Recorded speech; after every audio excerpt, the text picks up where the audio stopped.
Hello, good morning and welcome. My name is Emma Foodie and I'm the Co-operative Party's Assistant General Secretary. And I'm really pleased to welcome you to our annual conference 2021, which this year is all about building community power. And today I'm going to be acting as conference host, which means you'll get to hear from me throughout the morning as I introduce our fantastic lineup of speakers and of course make sure that you get your chance to put your questions to them. Earlier in the year and following the success of last year's online-only conference, the decision was taken based on the uncertainty of the pandemic to once again hold this year's conference online. And that's allowed us to extend conference above and beyond its normal remit so that we can hear more of what we're doing to make sure that the Co-operative Party is at the heart of progressive and influential politics. Now, over the coming days, we're going to come together to celebrate the work of our party, but of course also to shape the future. And we want to hear from you, our members and our supporters, whether you've just joined, whether you've been thinking about joining or you're a long-standing member, we want to hear from you and there's plenty of opportunities to get involved in this conference. So as I said, this conference is all about building community power. It's about politics that's based on empowerment and shifting power away from Westminster and into our communities. So it's about doing things with people rather than to people, from widening ownership of our economy to tackling inequality. And today we'll get a real flavour of this from some of our wonderful cooperators across the UK, Andy Burnham, Anneliese Dodds, Tracy Brabin and Jim McMahon. But first, I want to pass you to Lis Telcs. She's chair of the Conference Arrangements Committee so that she can give her conference report. Thank you, Emma. I'd like to highlight the procedures that are in place to assure a successful and participatory conference. To aid greater accessibility, all conference sessions will be live captioned with subtitles made available if needed. Make sure you click on the CC box at the bottom of the screen to capture them. I hope you've already taken the opportunity earlier this week to hear from our elected representatives on Westminster, Holyrood and Cardiff Bay. If not, they were recorded and are available on the Co-op Party's YouTube channel. Throughout this weekend, these morning sessions and keynote addresses will be broadcast on this screen and viewed here on the party's website. Do feel free to ask questions of our speakers today. They can be submitted via the chat box to the side of the screen. From 1 p.m. onward, there will be 2 interactive participatory workshops focusing on policy development and how you, our members, can develop campaigning tools. We want our members and supporters to be at the heart of these workshops, and as such they are being held on Zoom. You can register to take part by clicking on the Zoom links in the programme. Next week, there's also plenty of opportunities to take part in and support the Co-op Party's Women's, BAME, LGBT+, Youth and Disability Networks. These are taking place each evening at 6:30 p.m. and have been arranged and coordinated by their individually elected steering committees. Next Saturday, we will hold the party's AGM. This is open to all members and delegates to ask questions. Only designated and lead delegates will be able to vote. All conference literature, including the AGM, the 2020 annual review, and the board report and financial summary, is available online only to limit the amount of unnecessary paper waste. The conference hub can be found on the Resources tab. I want to thank my colleagues and the Conference Arrangement Committee, the party staff, as well as the speakers and panellists taking time this week to bring us our most interactive conference ever.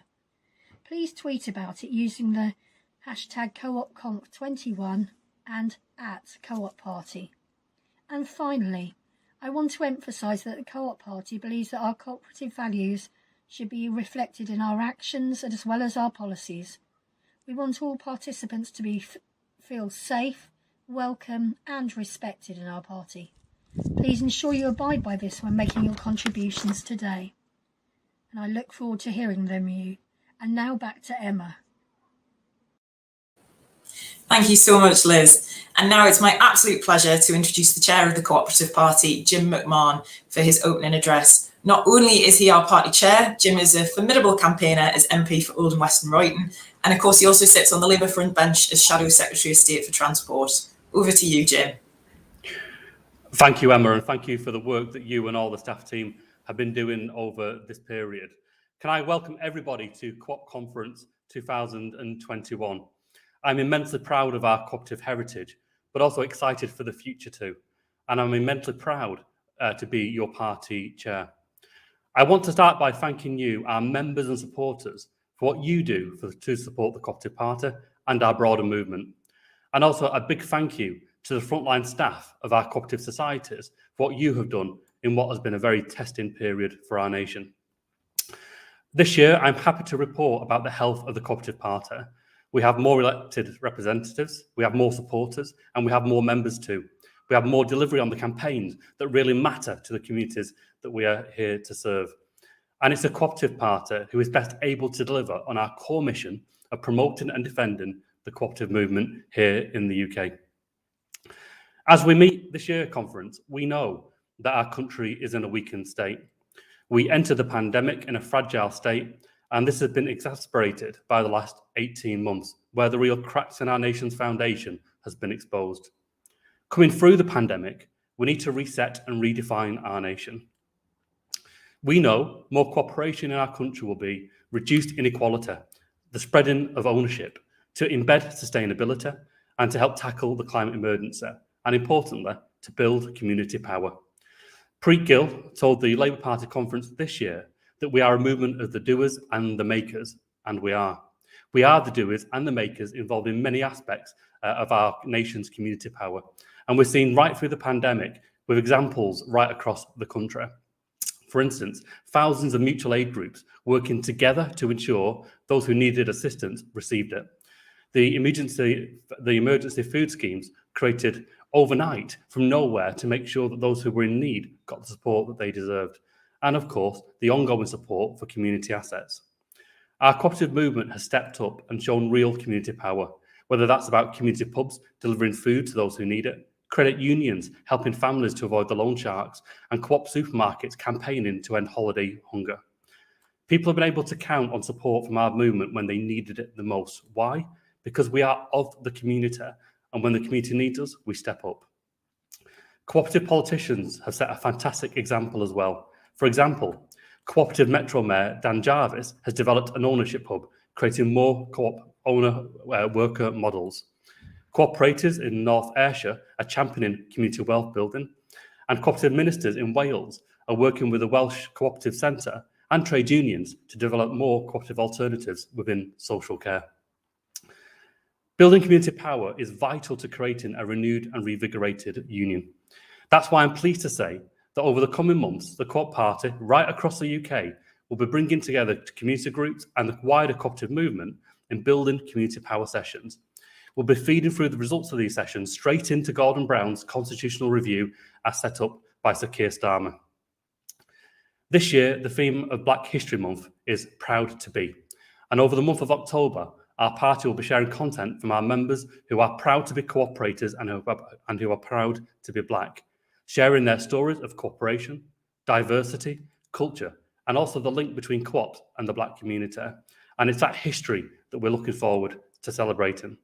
From the Windrush generation to the credit unions to some of our fantastic elected members right across the country and our wider movement.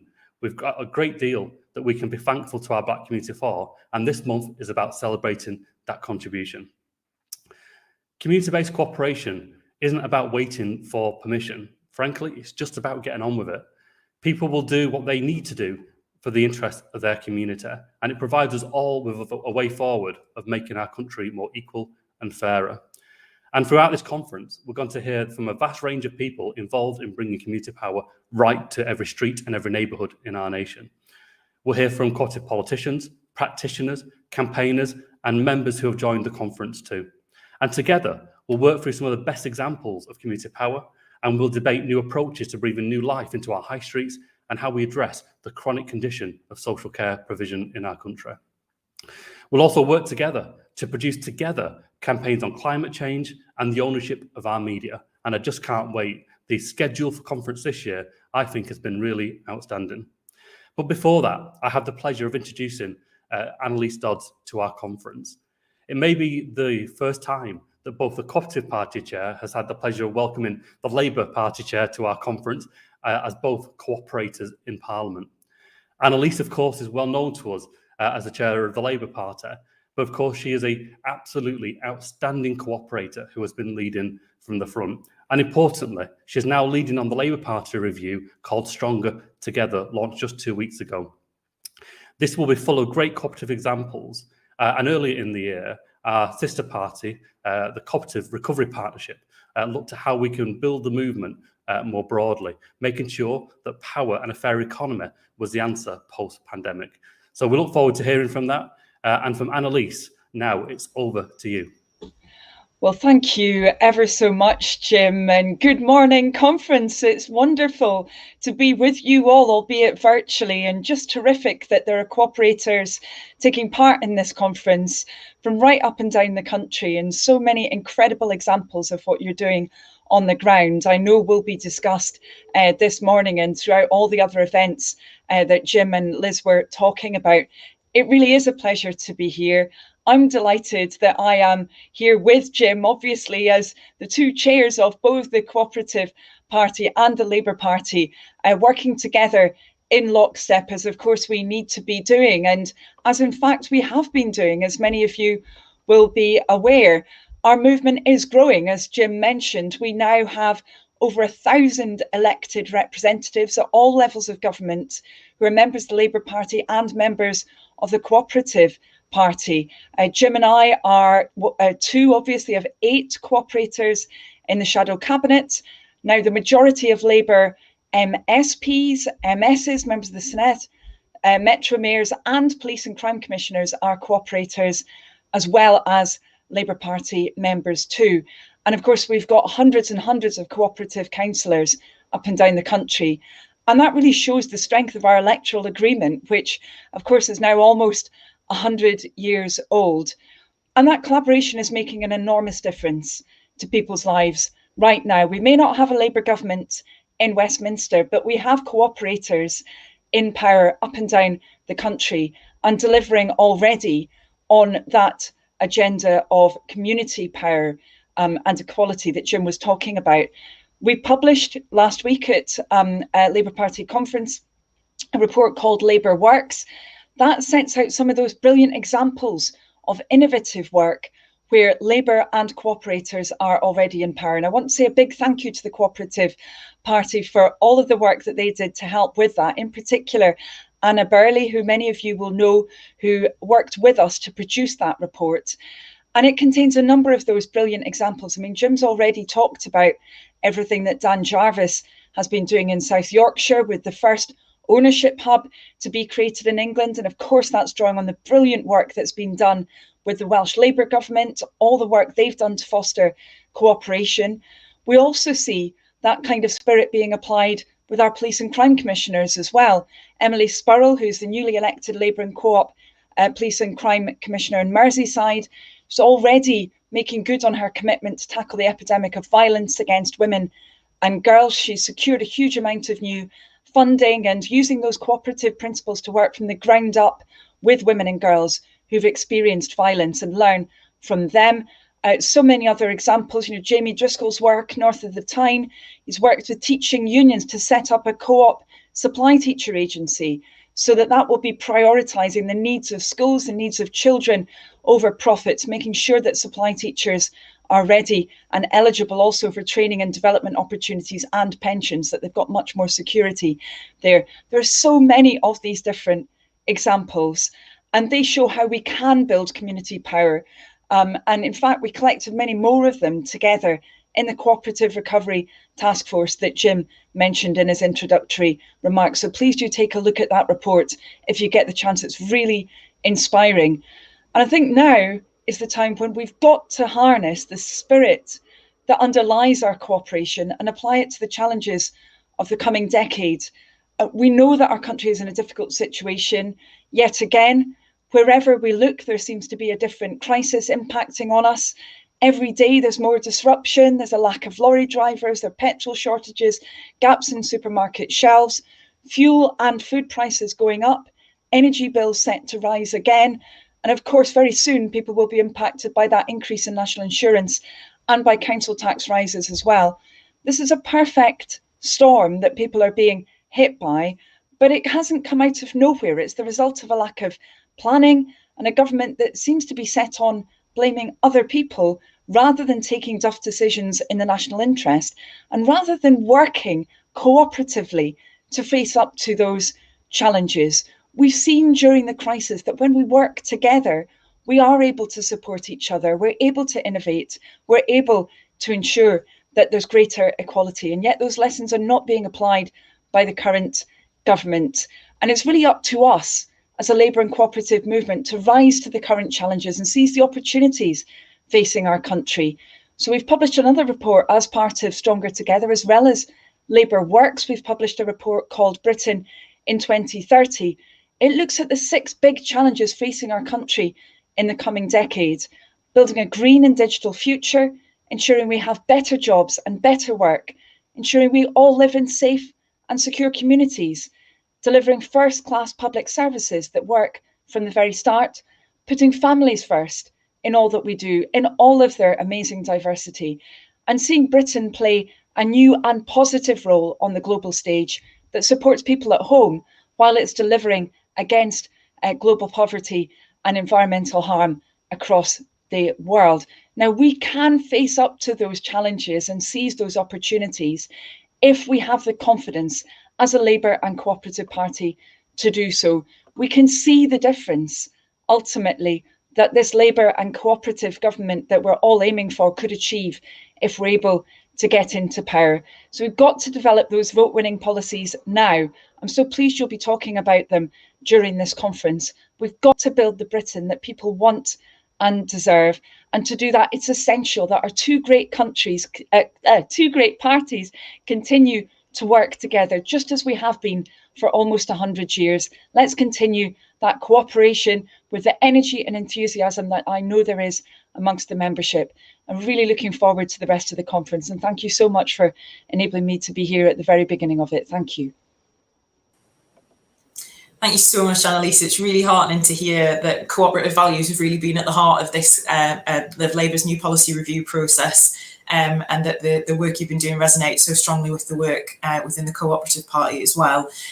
We've just got a few more minutes, so I wonder if we've got time for a quick couple of questions that have been submitted for both yourself and for Jim as well.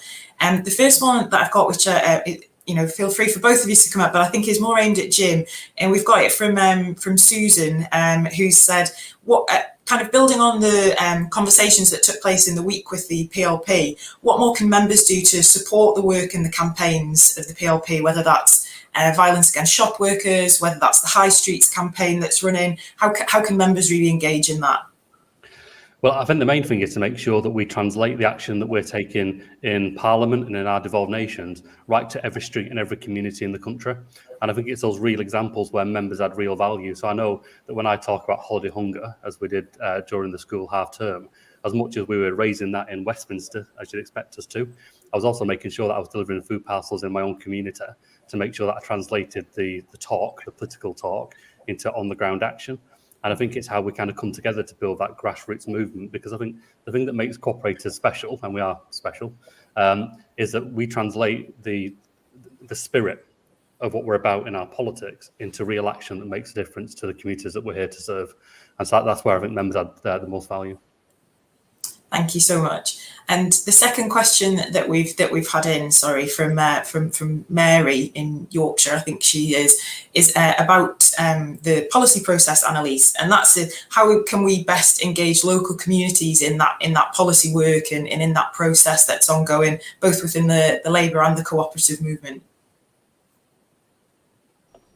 Well, I think it's a great question, Mary, and a really important one, because I think there's a real thirst amongst people right across communities up and down the country to make sure that we are facing up to those big challenges, because we know what we can achieve. I mean, I think cooperators have always been aware of that, because as Jim said in his opening remarks, they don't sit around waiting for change to come. They try and create that change on the ground in their communities already.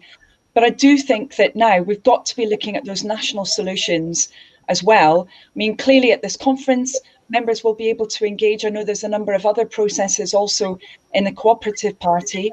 In the Labour Party, we then have the Stronger Together processes. We had a number of e-events that took place over the summer. It was great to have the Co-op Party involved in that as well. A number of cooperatives came along to that, and we're planning other events for the future, and also, of course, working with the National Policy Forum too. And I think it's really important we continue that strong cooperative party engagement with the National Policy Forum, and the two processes are working very, very closely together. And I would also really underline there the role of cooperators in local government and their manifesto development processes too. In fact, just a couple of days ago, we were talking about this in my own local party, about making sure that we have that engagement. I think we can achieve change across so many different levels of government, and we're already doing that. We need to involve cooperators' voices in developing the policy in order to achieve that change. Thank you. We just had another one submitted from Mohammed Qureshi, which is that in the current energy price hike situation, how can the cooperative movement help families to help keep their lights on and keep the heating on this winter? Jim, I don't know if you want to reply to that one. Yeah, sure. So, I mean, obviously, when we kind of think about the cooperative movement, generally we think about the big societies, the kind of the high street stores. But of course, our movement is made up of hundreds and thousands of small local cooperatives that are making a difference in their area. And I went to see one called Community Retrofit in Manchester that's actually helping people to retrofit their housing to make them more energy efficient going forward, linking them with grants that are available in their local community. Because I think, frankly, the way that most people live is hand to mouth. With rising energy bills, they're only going to go one way, even if we manage to suppress the current increases. The fact is that if you're losing energy because your home is inefficient, you are always going to be paying far more than you need to. And I think local community solutions like that, where you've got real expertise rooted in the community that can come into your house, that can do the schedule of works that are required, that can link you with grant funding, I think is part of the answer. I think more broadly, the structure of the energy market in the UK isn't fit for purpose. And obviously the Labour Party has been speaking about this with Ed Miliband in particular, and we'll be thinking during the manifesto process about how to reconcile some of that. But I think in the meantime, any idea that the Tories are going to find the solution and help hardworking families is frankly for the birds. We've seen the national insurance hike, we're seeing council tax increases coming down the lane, we're seeing the universal credit uplift snatched away from families who needed it the most, and now we see the energy bills going through the roof. And so if we believe that the Tories will look out for hardworking families, it's not going to happen. What we can do in the meantime is to support each other. That's I think, as you say, and it's that balance, isn't it? That two-pronged approach of what we can do in positions of power, but also what we can do in a practical sense to affect our communities, which comes across so strongly. Anneliese, the next question we've got here is from Jonathan. He says, obviously we've talked a lot about working families and the kind of rhetoric around that, but what would a Labour co-op government do for people with disabilities who aren't necessarily able to work? I think it's a really important question. And actually, of course, we've seen, sadly, not just over the last 18 months, but actually over the last 10 years, the kinds of forms of support for disabled people that were then available, not to say that they were perfect, but that were available, being stripped away, unfortunately.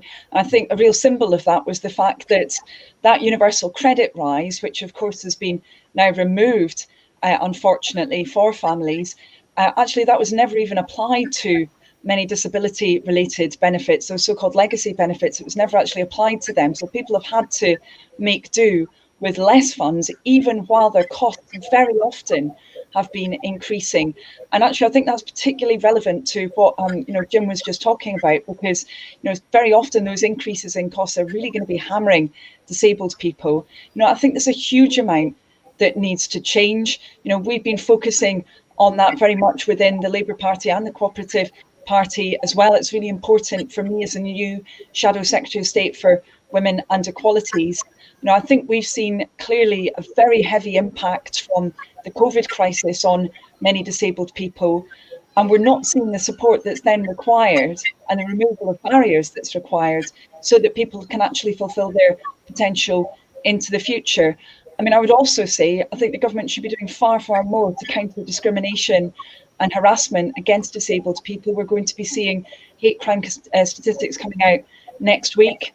I'm really quite concerned about some of what we've seen over recent years as well, and stigmatisation of disabled people. There needs to be far more action against that. So a huge amount that needs to be done there. And I really feel we've got to work very hard on it together. Thanks for that, Anneliese. And then I think we've got time just for one more question, which Jim, I'm afraid will fall to you. But no, so given that so many industries are reporting staffing issues, this is from Harry, sorry, and that the government is failing to recognise that certain sectors are skilled labour, how do you think that this would best be addressed? Well, I think we saw during the pandemic that the type of jobs that were low paid, low skilled, low appreciated in society were the very same jobs that we had to step up to the front line during the pandemic to support the nation through this. And I think there is a thread that runs through the Conservatives, whether it's about shop workers or social care workers or truck drivers, where these decent working class jobs aren't given the pride and respect that they deserve by the government. And you see that in terms of conditions, you see that in training and development, you see that in career progression and pay. And that's where there is a marked difference between the Conservatives and Labour and cooperators in Parliament. We absolutely get the importance of those jobs. Now, listen, we have an immediate crisis, which is that we literally have supermarkets that can't get food on the shelves. We've only just come through a fuel crisis, and next week there will be another crisis. Why? Because the system is broken. There aren't enough trained workers in key industries who want to be in those industries for the long term, who are being supported. So between now and Christmas, we've got a plan, and that plan is about making sure that we are getting one step ahead. So we know that there is a real issue about HGV drivers, but also the shift in demand and pressures that's coming from that. So, for instance, with bus drivers, we have 4,000 fewer bus drivers than we need. But bear in mind, there's only 32,000 buses in England. That's a real crisis where people are literally having their bus routes cancelled at the last minute and not being able to get to work. Local authorities are reporting 15% reduction in HGV drivers on the bin lorries. So you're literally going to be approaching Christmas, one of the busiest periods, and they won't be able to empty the bins. And there'll be another crisis tomorrow with the ports and the container issues and getting food into the country too.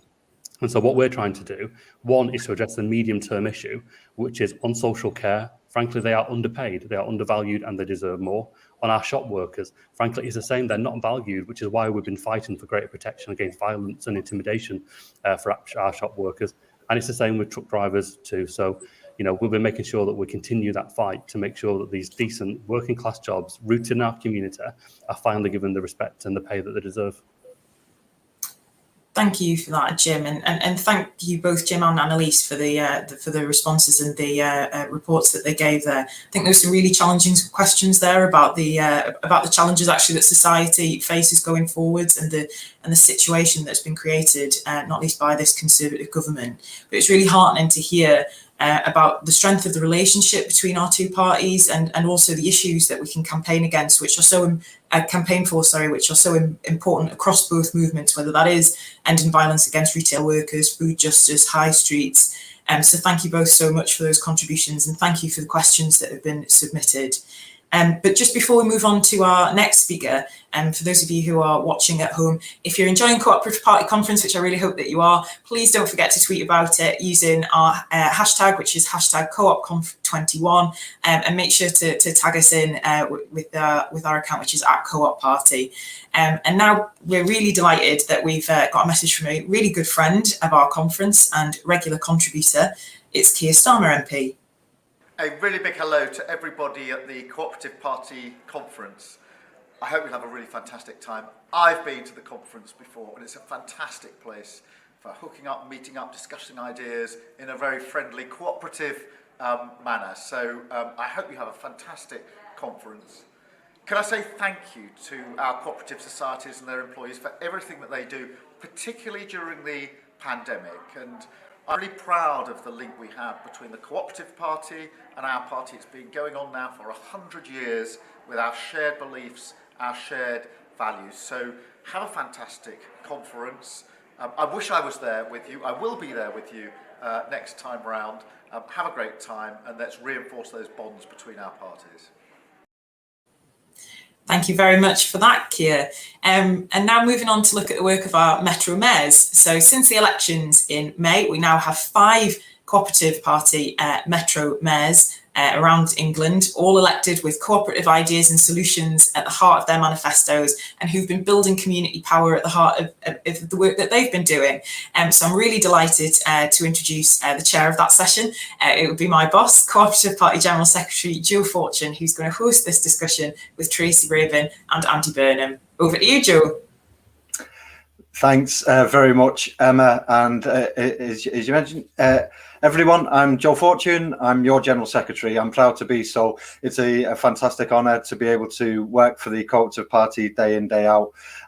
It's great to be part of this session today as well. Later in the week, you'll be hearing from me report on all things party at our AGM. But this morning, it's my pleasure to be in conversation with two smashing people, two amazing cooperative Metro mayors. We first started writing about the possibilities for our new Metro mayors in publications like By Us, For Us in 2016. We wrote about the possibilities for cooperative local economic development, transport, social care, energy, themes I know we'll be revisiting through this conference over the coming days. We also wrote about the importance of cooperative political leadership. We didn't know then we would be blessed by such a number of strong cooperative political leaders working right across the regions, right across England. Just this week, we've seen Jamie Driscoll in the North East release new funding for cooperatives, and Dan Jarvis progressing his new ownership hub in partnership with our cooperative movement. Today, we've been joined by, we're lucky enough to be joined by two more of these fantastic cooperative leaders in their regions and leaders of our movement. We in the party have had the pleasure of working with both of these Metro mayors in a wide range of issues over the years, whether it be football governance, cooperative childcare, art cooperatives, cooperative commissions, and so much more besides. Andy Burnham, Mayor of Greater Manchester, and Tracy Brabin, Mayor of West Yorkshire Combined Authority, you're both very welcome here at our conference. Thanks very much for joining us today. Pleasure to be here. Good stuff. And look, there's going to be a number of, it's an in-conversation piece. There's going to be a number of pieces from the audience. I'll be bringing those through, questions from the audience, making sure that people at home are being able to use the chat boxes, and I'll be feeding those through to the two of you through this session today. But I've got a few questions from ourselves as well to hopefully get some insights from yourselves about some of the things that you find important, some of the things that you find of critical import to your roles in both West Yorkshire and Greater Manchester. So without further ado, I'll sort of kick off, if you like. And I've got to start at something which is going to be a huge import to yourselves and will be very much in the front of your minds. And that is, in the coming weeks, the government will be setting out its spending plans for the next 5 years in the comprehensive spending review. You know that this is a critical point in time for your regions. And I suppose the question from me is, what do you expect from the CSR, and critically, what do your regions need? So Tracy, maybe over to yourself first. Well, firstly, thank you so much for the invitation to join today. And sadly, we're not in person because I always enjoy the after hours dancing. And also, I need a banner, Joe, because you can see my messy kitchen. So apologies for that. Obviously, I'm over 100 days into my new role as the Mayor of West Yorkshire. And in planning what we're doing, in budgeting, and we're developing our economic recovery plan, so much of it is dependent on the CSR. We've made a submission about what we want and what we're hoping for. At every point, transport is obviously one of the biggest and most urgent needs from the CSR. But we know that there is a tension between number 10 and with the Treasury. So we're just making our case. What is really frustrating is the unknowns. And certainly, talking about transport, when we have the integrated rail plan that will tell us where government are thinking about, the new lines, HS2, NPR, new stations and all of that, we still are waiting to hear from government about what their plan looks like. So how can we invest? How can we plan for our communities? How can we say we're going to have a joined up system if we don't know what government are thinking? So I think this also feeds into a question about that disconnect between Westminster and our regions. And, we as Metro mayors are in unique position and quite a glorious position to have power and money to be able to walk the walk and not just talk the talk and deliver for our communities. But when we are beholden to government to see whether we can get any crumbs off the table, it is deeply frustrating. But, you know, we're still going ahead with what we think we need. It's bold and it's expensive, but certainly we are trying to put right the decades of underinvestment in the north, particularly in order to not just get to a standing start in equivalence with the south, but to flourish and to be the best we can be for our region. So that's not going to be cheap, but we need a government that really does believe in the north, and I am quite positive about the changes at the top and Michael Gove and his, you know, seeming determination to understand what's going on to try and make a difference. But I can't tell you how important the CSR is, and we will be watching every word to make sure that we are heard. It's very difficult though because of that get out of jail card, which is the pandemic has decimated our finances, therefore we cannot invest. We've been hearing that for decade after decade. Government now must listen to us, and as the voice of the people of West Yorkshire, and Andy, the voice of the people of Manchester, and just bearing in mind that 20 million people are led by 8 metro mayors, you know, we are in a position where we can say we know what we need, you must listen to us. So in conclusion, Joe, I think what's difficult is we don't know, and the briefing and counter briefing and leaks are not helpful, but we have made our bid and we're hoping government will listen. Thanks very much, Tracy. Andy, reflections from yourself? Thanks, Joe. Good morning. Morning, everybody. Tracy, if that's a messy kitchen, honestly, if I open those doors behind me, then you would see a messy kitchen. That looks amazing kitchen to me. And Joe, when did you pinch the Manchester Bee? I'll be sending a copyright claim. You know, some years now, Andy, to be fair, you know, 100 or so. We'll give you back at some stage, you know. Well, that's great to see, actually. It's a great symbol for you and for us.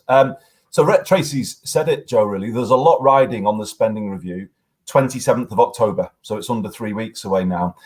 And actually the party conferences generally, but particularly the Tory conference, I don't think it filled in the detail, did it? In terms of where we're going post-pandemic. And so it was kind of noticeable, actually, for the lack of a policy agenda in Manchester. You know, that's what I thought as I was listening to it. So there's a lot riding now on this spending review on the 27th. And I would say that 2 things, really. If they don't come out with significant plans to support Tracy, Steve in Liverpool, myself, then levelling up in the north will not happen in this parliament. It's as simple as that. I mean, our big vision there is around London-style public transport for Greater Manchester, and you know we are ready to deliver that, putting buses back under public control, linking them with our trams, creating a system that's much more affordable. You know, that's the pitch that we've made, Joe, as part of a levelling up deal, where we have more in that links transport to brownfield, to housing, to placemaking in some of our outlying towns. Stockport, Middleton and other places. You know, we have put a very big pitch in and we will find out in just a couple of weeks' time. The second reason I think there's a lot riding on it, it's how levelling up links to decarbonisation. And I think this is the big challenge in front of us. If the government doesn't set out credibly how it's going to help Tracy and I retrofit homes, deliver zero carbon public transport and build the industries of the future, then what are we going to say at the COP later this year in Glasgow? I'm told by experts in the field that unless there is a major acceleration in the next 5 years with regard to decarbonisation, there is no way that the country will hit 2050 as an overall target. So I think a lot rides on the next few weeks, Joe, to answer your question. And obviously Tracy and I and other mayors, I'm sure, would appreciate your support in saying that we now must see meaningful levelling up and accelerated decarbonisation in the next 5 years. That's great, thank you. And I should apologise, Andy, for having so many Bs compared to where you're up to. And Tracy, I don't know whether to apologise to you for the late night dancing or the lack of banner. No doubt the team will tell me which one is more significant as we go forward. But just on that piece on, and Andy, you sort of finished on levelling up there, and I just wondered whether you sort of want to talk about your own role in terms of creating the conditions for levelling up and tackling inequality as the Metro Mayor. And I've got a question here coming in from Malcolm, and he's asking, can the Conservatives be trusted in this sort of agenda? So two parts of that: your own role within it, but also the role of government as well. Perhaps start with yourself, Andy, and then Tracy after yourself. Yeah, can they be trusted? Well, I think we're going to find out. Honestly, Joe, Malcolm, I think everything rides on this spending review, because that will determine whether or not we have the money to make levelling up mean anything to the people of Greater Manchester. At the moment, it's a slogan without substance. And if the spending review doesn't provide the substance, it will remain a slogan like the Northern Powerhouse before it, like the Big Society before that. So, as I say, this is the crunch moment in this Parliament, in my view. But if we do get what they say, let's look on the positive for a minute. If they do invest, then I think it's an exciting moment, because obviously devolution, I think, the devolution of power out of Westminster into the regions creates the conditions for cooperation and for us to work with you to rise to these challenges with community-based solutions. I'm really proud of the Carbon Co-op in Greater Manchester, who are part of our retrofit task force. So if we're going to go at that issue at scale and all the jobs that can come from retrofitting homes, I think there is a big cooperative opportunity there, Joe. So, let's keep an open mind. Let's see what comes, but let's get ready to move quickly, because there are big opportunities here. And if we work with you, I think it's going to be much more likely that decarbonisation will be about narrowing the gap, reducing those inequalities, making England a more equal country. It could go two ways, I think, with this. The process of rising to the carbon challenge could make us even less equal if we're not careful, because of the cost of that. And if that cost falls to individuals, it's going to be challenging for people, and we could become even more equal. There's an alternative way of doing it, though, isn't there, which gives people better, cheaper public transport, better homes, better jobs, and then narrows those gaps in society. That achieving climate justice can also achieve greater social justice. And with you as a partner, I think that is much more likely to happen.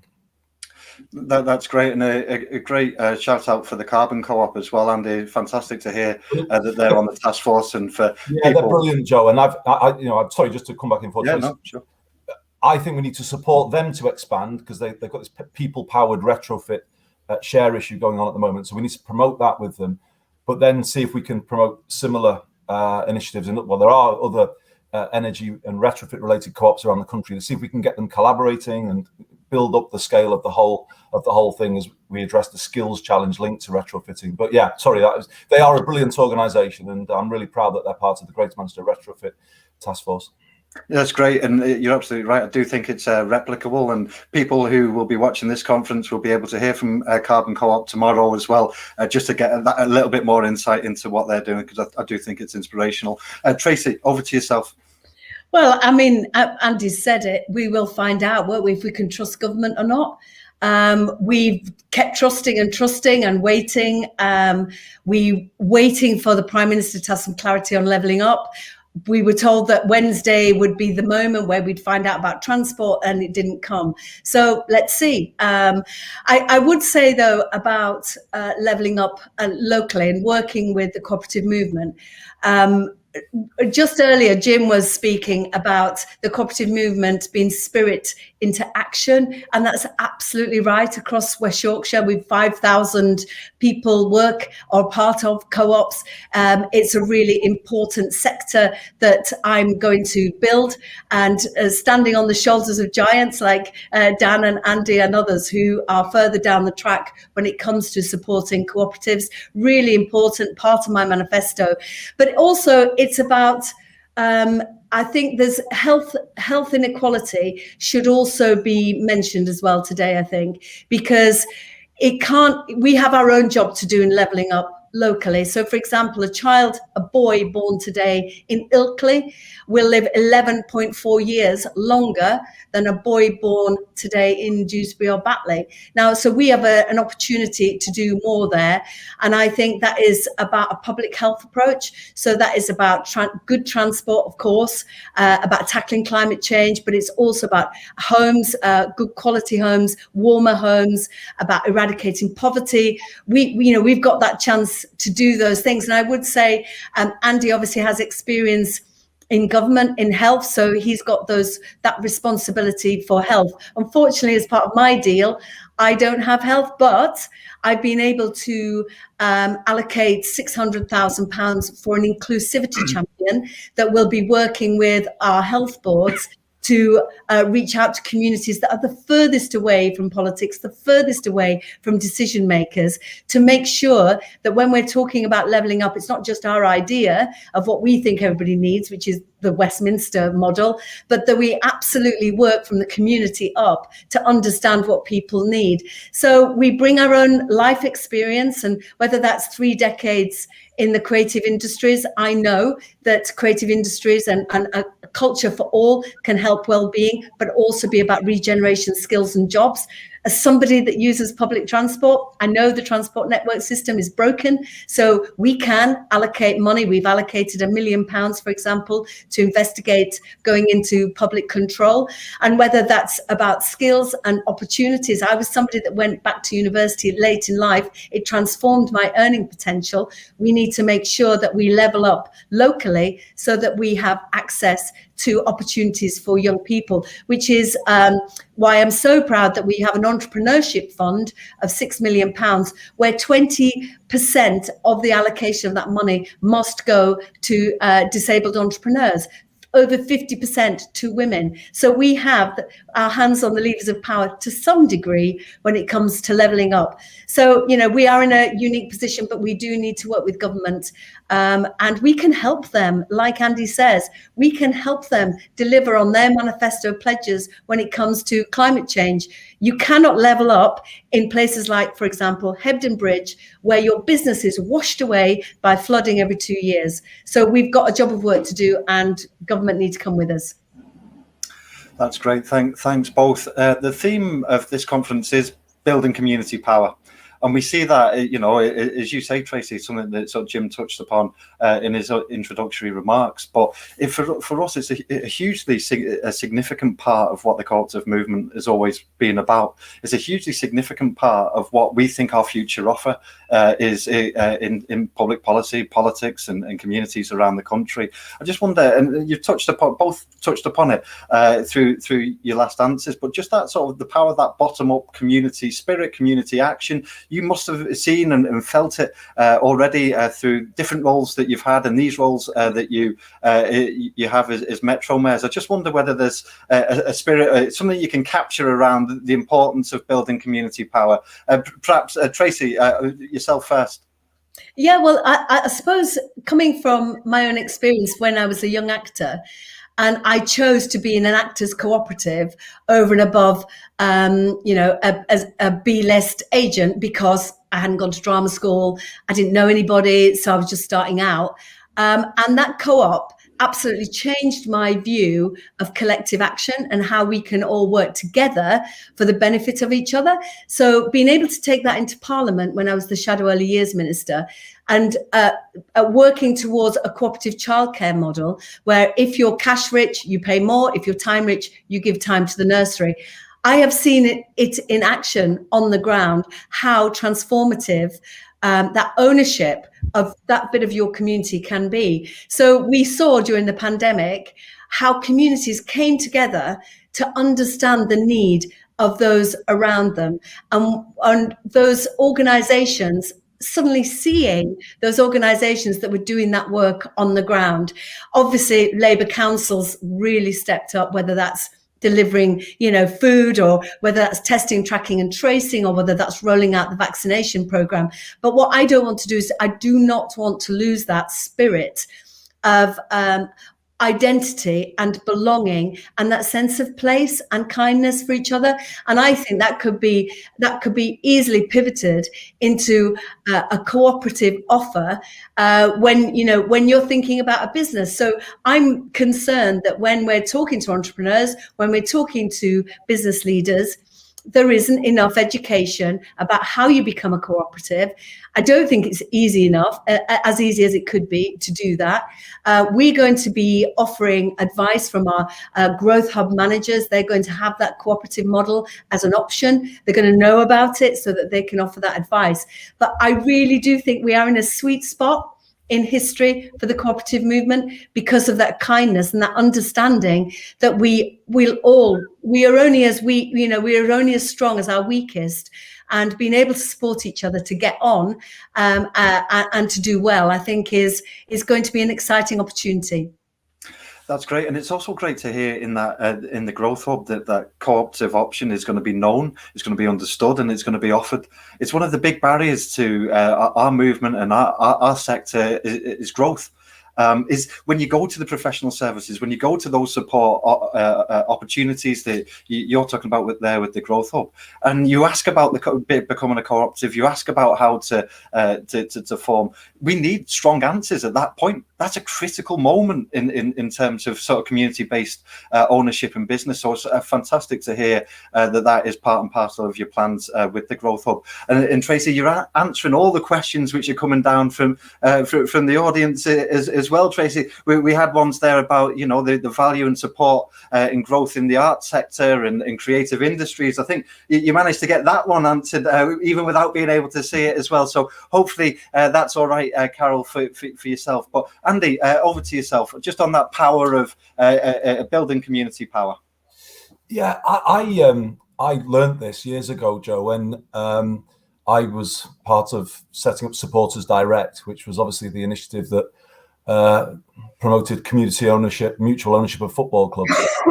And it was a real learning experience for me, because there was a kind of wave of worry about the future of football clubs at that level.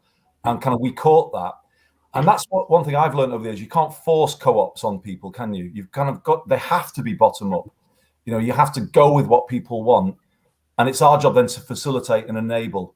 And I think that's the way, the best co-ops are born. I think when you're going with something that communities really care about. I think the theme for this year's conference is absolutely right, building community power. Levelling up cannot be done top down. I was part of a government that tried that with the Housing Pathfinder project. You may remember that, where whole communities they tried to redesign them from Whitehall. I mean, that can never work, and actually it can't even be done from the city region level where Tracy and I sit. It has to be done bottom up. True levelling up has to be done bottom up, and actually, as you say, Joe, if we're doing that by expanding the role of co-ops, the not-for-profit sector, we'll be trapping wealth in those communities, of course, which is what we want to do, but also helping them become more resilient. The figures show that co-ops have been more likely to survive the pandemic. They are stronger as entities than many other forms of organisation, and that's a real positive, and that should be part of levelling up, shouldn't it? We need to make sure you're part of the levelling up script. So yeah, I mean, I think this is exactly the way to go. I mean, even if it's not community ownership that drives the change, community power in terms of full involvement when things are being developed. The B network was our original cycling and walking network. It's now expanded to include the wider public transport division, but it originally began with cycling and walking. And it was about people in meeting rooms in communities with Chris Boardman with pens drawing lines on a map as to where those routes would go. And that's the way, I think, the best way to make policy. You carry people with you from the start. You let communities decide. And I think that's the opportunity that devolution gives us. We can open the door to those communities being much more involved in decision making. And the more we do that, Joe, the stronger I think we all get. And actually, we bring through a new way of doing politics. I feel that's what devolution is making possible. It's early days, but it is a different way of engaging people, a different way of doing politics. I think the votes for the mayors in May reflected that people are buying into it. And we need to keep that spirit building. I think, hugely significant point you make there, Andy, about the robustness of our models and our projects. They are more likely to survive. They are more likely to grow. They are more likely to be productive as well. And something which has been talked about a little bit over the last few days, productivity. Just jump in. I mean, I was just going to mention we are setting up a community wealth building hub as well in our growth company, to answer exactly the point that you made before, that when communities are expressing an interest in green energy or transport or doing something different on social care, that they are offered, that they are advised as to the options from a not-for-profit co-op point of view. So we are going to be setting up that hub within our growth company. And I just wonder whether or not, with Tracy in Leeds, West Yorkshire, and Steve in Liverpool City region, whether the three of us start to work more with the sector to build out the opportunities for co-ops in each individual area to then work in the other. Do you know what I mean? So we expand the reach we help each other expand the reach of our own co-ops, something of a pilot, cooperative pilot across the M62. I just think there's potential there. It's early days, but the more that we start opening up this discussion now, the more leveling up will be rooted in communities, rooted in co-ops, than other people coming in and doing two communities and making profits out of it that they take somewhere else. If I could add as well, Joe, I think one of the biggest crises facing the country is adult social care. And there are great cooperative models, one particularly in West Yorkshire, Be Caring, where the agency is stripped out, taking off at the profit of, locums, and actually the carers get paid a decent living wage, and they're more in charge of their time, their diary, and how long they work, and also they're paid for that travel, which is, my sister's a carer, domiciliary carer, and you get paid for just when you arrive. So there's that urgency to deliver a service at speed to get on to the next. So that's not a healthy way to look at adult social care and, domiciliary care. And I think the cooperative model is something potentially that we could definitely look at, more widely. And it's worth just keeping an eye on Be Caring. That's fantastic. I mean, you two don't need me here. You could do that. I could turn my camera off, and you two could do this together. An amazing run through. And again, social care will be a huge part of our conference this year as we culminate our year-long policy process on social care. Some of the issues and the example, indeed, will be part and parcel of those debates, Tracy. So thank you very much for that. I think to say they're actually speaking later this afternoon. I didn't know that, so that's good to hear. That's what I say. I could just turn my camera off. This is fantastic. But the one thing you will need me here for is to ask the questions which are coming in from conference today. And Andy, you touched. This is one for yourself, but Tracy, any reflections? Feel free as well. But Andy, you touched upon your work with Supporters Direct, and Elaine is been in the Slido in the chat box there, and clearly someone who's hugely involved in the Rams Trust and in Derby County herself. But she's talking about that level of debt and the fans' ability to take on clubs with huge levels of debt. It's something I know that you've thought very deeply about. And she asked, is there any way through? But also, sort of coming on to the second part, is there something as Metro Mayors you can do with the football clubs in your own areas? Is there something you can do with sport clubs in your own areas which drives that community in cooperative ownership in sport? It's happening, Joe. So Wythenshawe AFC are a community-owned club, and they're going great guns as a result of it. So it is happening at the very grassroots level. But Elaine is asking a really important question. Elaine was on the board of Supporters Direct with me. We've thought a lot about these issues over the years. I think there's been a change with the whole debate about the European Super League. I think people can see how money is basically ripping the game, not just out of our communities, almost ripping the game out of our country. That's what was right in front of us when that debate was taking place.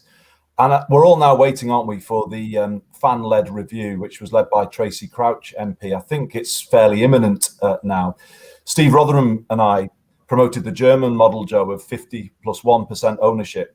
That is the ideal. where fans have a controlling stake in clubs, and that would keep the game rooted, true to its values. But of course, that can't happen, overnight here.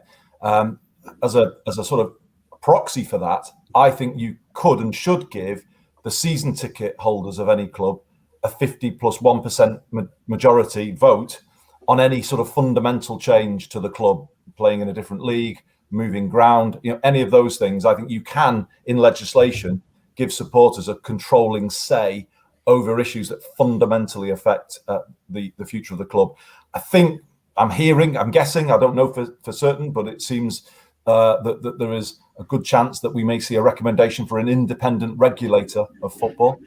I think that will give us a real opportunity, Joe, to change the whole narrative about how clubs are supported, how ownership is decided, and how we can bake in a kind of an incentive to transfer over time greater ownership to supporters. In my view, if there's a share issue in any club, it should be offered first to supporters' trusts. There's ideas like that we can certainly work on. But football is going to be in the headlines again in a couple of weeks when this review lands, and the Co-operative Party, I think, needs to move quickly to recapture the sort of momentum around supporters direct and for supporters trusts everywhere. I mean, Elaine sets out the problems.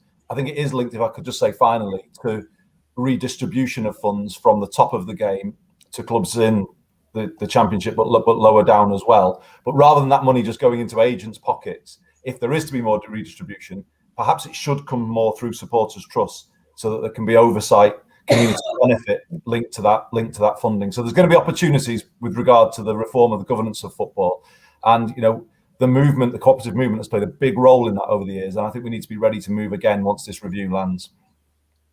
That's great. Tracy?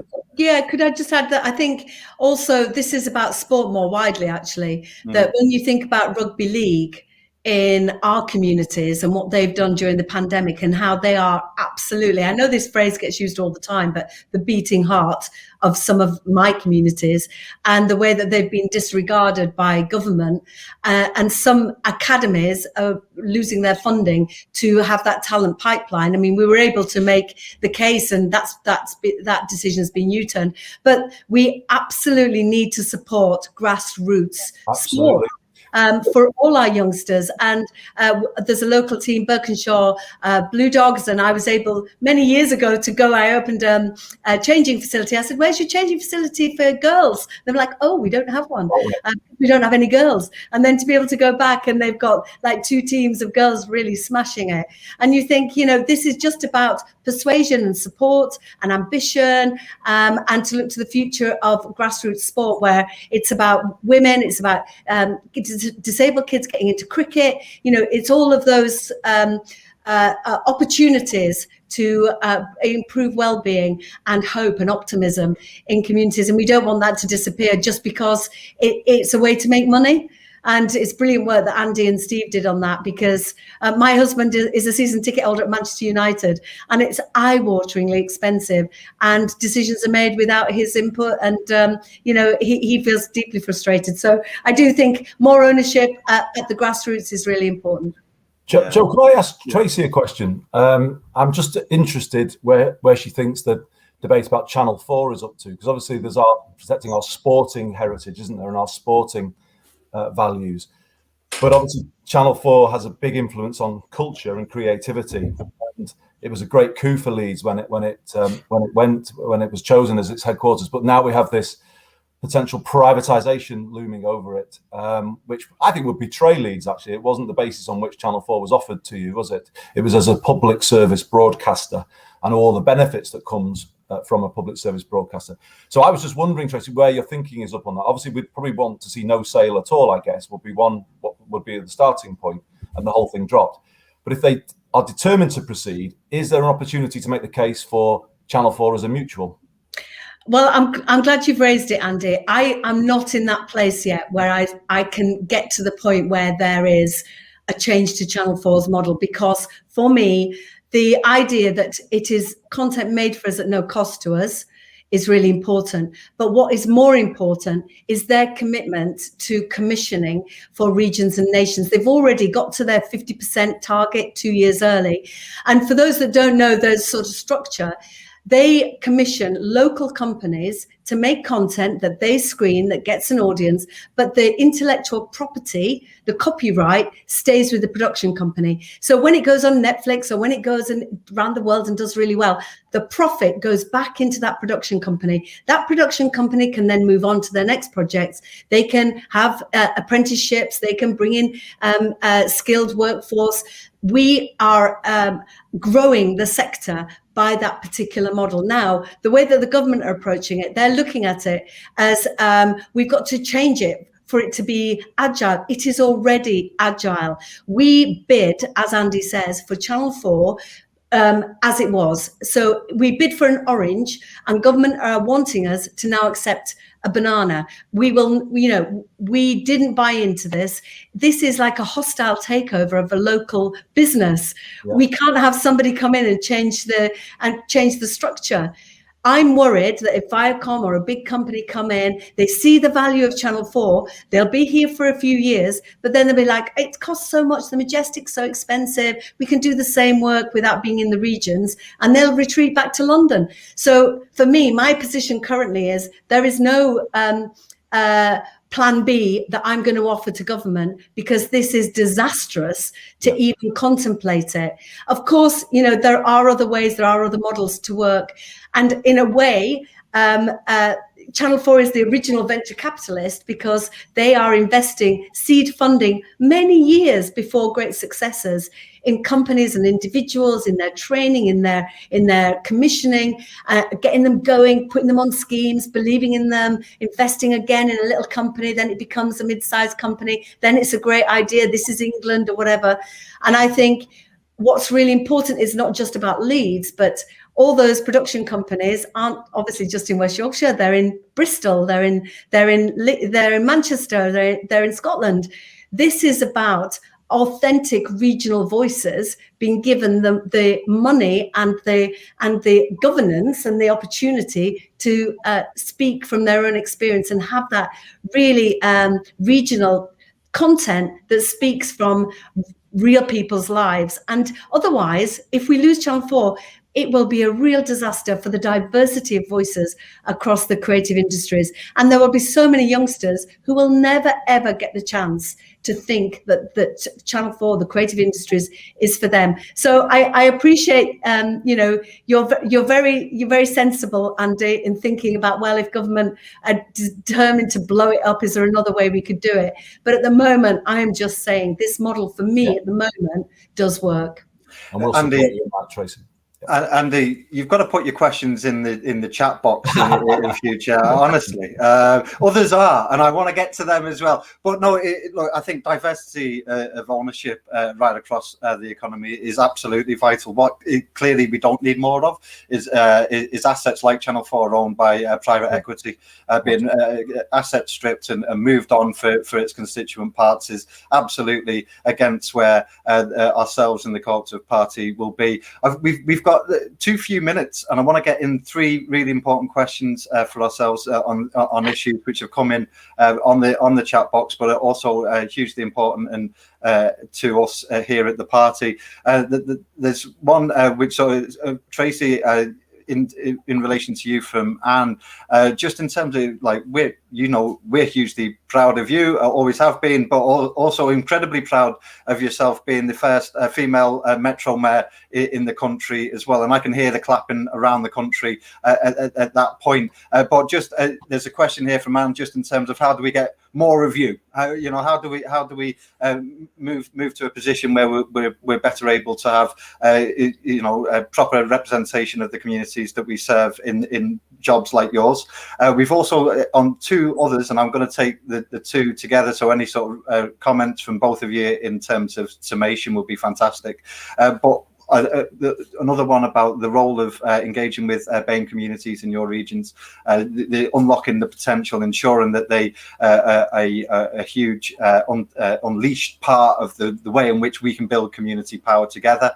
And the third one, any reflections about what you're doing as Metro Mayors on violence against women and girls as well. Hugely important issues to us here at the Co-op Party. We have only a couple of minutes left in this session. I know they're three really big questions, but I wanted to get all three in. So Tracy, perhaps with yourself first. Yeah, more of me. I don't know whether you want more of me, but more of a variety of women potentially. What I'd say on that is supporting candidates to stand. I was in a lucky position in a way. My daughters were grown up. I think it's costly to stand as a candidate. It is disruptive in your life. I would suggest needs to be more of a support. So we've seen in some instances around the country, when we have faced with a choice of a really decent woman and a really decent guy, the guy gets it. So I think there needs to be more progressive thinking on that. That's why we had All Women Shortlist. All Women Shortlist made a massive impact. That's why the Labour Party has over 50% women and the Conservative Party doesn't, even though they've had women leaders, because of that structure. When it comes to BAME communities, we could be here all morning, and I know we're limited for time, so I'll just say one thing. We need the Northern Powerhouse Rail with an integrated intercity stop in Bradford, because that will open up opportunities for that BAME community in Bradford to get to Leeds, to Manchester, to follow opportunities, to follow jobs. It shouldn't be right that a young student in Bradford, for example, is choosing a university or a college that is near because the transport works. They should be able to go anywhere in the north because the transport works, and we'll get them there cost effectively. So that's one thing that I'm really working on. And when it comes to violence against women and girls, well, this has been a privilege to be the Police and Crime Commissioner and the Mayor, because I've been able to take that public health approach to violence against women and girls. It has been a priority in my manifesto. It has been a priority in the first 100 days. And I could rattle through the things we've already done. £3.5 million worth of funding for support for victims. We have 20 more independent sexual assault advisors to support women through that process to get to court, because so many peel away because it's so unbearable and they just want to get on with their life and get therapy. So it's to support them to get justice. We have just tried to get upstream, so we're investing in a scheme where we work on empathy in schools. We bid for government money and the bid was really strong, and we got both bids, which is Safer Streets. So we've got 10 parks that we're going to turn into safe spaces for women. But part of that is also working universities. I've been hearing about the challenges in universities, but it's with men and boys to talk about peer relationships and not being a bystander. It's been really important to me to get ahead of this work, because when 9 women in West Yorkshire are raped a day, I need to get on top of this. We all need, as a society, to get on top of it. We have a great police. We're an outstanding police service in West Yorkshire, so it's something that I'm very proud of. But for example, we weren't doing enough on stalking. So we're looking at stalking. We've got a task force set up. We don't have enough stalking protection orders being issued. It's identifying where the gaps are and being able, as a woman, and my deputy mayor, who leads on police and crime, is a woman of vast experience and a woman of colour. And both of us are survivors of sexual violence. We speak from our own lived experience and can make big changes. So finally, this is quite naive, I know, but I want to make West Yorkshire one of the safest places to be a woman or a girl. And that's the direction of travel. So I've taken up a bit more time, apologies, but really important for me to get that message across. No, they are important questions, and thank you for that, Tracy. Andy, any reflections from yourself as well? Finally, as you've just heard, it's just brilliant to work with Tracy. It's brilliant that Tracy's in position. I think there's so much we can do here to hopefully support people across the board, if you like, build out what's happening in West Yorkshire, Greater Manchester together as neighbouring areas. I mean, there is progress, Joe, just to say. We saw a woman elected as the leader of Manchester City Council this week, the first one ever, I think. So huge congratulations to Councillor Bev Craig, and really looking forward to working with Bev. There's 4 out of 10 of our council leaders are women now in Greater Manchester. So there is genuine progress happening now, and I think that's going to take local government into a new era. And you know, it's a very exciting opportunity. Just on the 2 issues, I think we've got, you know, I said during Black Lives Matter that we've got to move from words to deeds, and in the suffrage, to turn around the suffragette phrase. You know, there's too much lip service has been paid, I think, around race equality. So I've asked Greater Manchester Police to bring forward a race equality in policing audit, which will now be a regular report. We've had our first, so that we can challenge ourselves on the data about disproportionate use of police powers. I'm also working with Operation Black Vote on a leadership and mentoring program. The Black community is noticeably very underrepresented in all walks of life in Greater Manchester, and that really has to change. So we are recruiting now for that program, Joe, and the first cohort will go through it. We'll go through it by spring next year, first 25. So that's exciting. Just on the points about women and girls, very briefly. I know you're up against the clock. So much to say here, so I won't go on too long. I mean, what we've done in Greater Manchester through devolution is bring all voices into the room. So we have a women and girls panel, but we have a race equality panel, a faith panel, a young people's combined authority. That's so important, I think, as a starting point. But particularly on women and girls, my Deputy Mayor, Bev Hughes, accelerated our strategy, our gender-based abuse strategy, following the murder of Sarah Everard, and we've been consulting widely on it. And it's finally now been signed off by the combined authority. So people can go on our website and see it. It's a very, very detailed document. But I'm going to pull out one thing, Joe, and I'll finish on this point. I think we need, you know, it was really depressing last week after the sentencing in the case of Sarah's murder, where, well, women should flag down a bus, or women should learn more about the law and become more streetwise. Women should, as I said in the media interviews, that reveals the problem. Women must what? Nothing. It's a problem that starts with men and boys. And maybe this is where a male Metro Mayor can play a role, in that I think it is incumbent on me to have that honest, direct conversation with men and boys in Greater Manchester, because it's their behaviour, not sometimes extreme behaviour, just sort of the way in which people interact, the way in which people might walk too close to somebody. You know, all of that can make women feel unsafe. And I think we've got to have a direct conversation with how behaviour can impact on women's sense of personal safety and security. So I've committed to leading a personal campaign on that, where we have a completely new conversation, but it's very much about, you know, men talking to other men, talking to boys, and taking it into schools. It's going to be a widespread education program, because that is where the problem starts, and there's no point denying that. And anything else that starts with women should or must is, well, but anyway, that's not the issue, is it? This is about confronting this issue directly, and this is again where devolution maybe can begin a new conversation at our level that then might sort of percolate upwards and change things for the better, hopefully. Well, that's a really important note and series of contributions to finish our session today. It's been a fantastic opportunity for myself, but also a conference to hear from you both. I've got a feeling that we could have gone on for many hours, and I can feel the team sort of breathing down my neck the minutes that we've already taken. But first, thank you very much on behalf of the party for today, for this conference, for everything you're doing. I said right at the start that we were going to be blessed by hearing from 2 great cooperative leaders of our movement, leaders of your areas and your regions, and I think that's come across in spades today. So thank you very much to you both. We look forward to working with you into the future. Thank you. Great.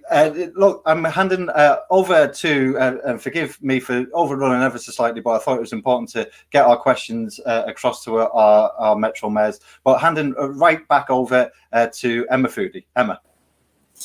Thanks very much, Joe, Andy and Tracy, for that session. You're very much forgiven for overrunning, because there was so much substance and so many interesting contributions. The number of questions and the responses that were coming back, as you say, we really could have gone on for so much longer than that. But friends, it gives me great pleasure to move us on to our next speaker this morning. We are, of course, incredibly proud of the work that the Labour and Co-operative government in Wales does. In May's Senedd elections, we had 16 co-op MSs returned, which is the greatest number we've ever had. It makes up more than half the Labour group now, and also 8 of our MSs hold cabinet positions. And that includes our next speaker, Vaughan Gething, MS, who is Minister for the Economy.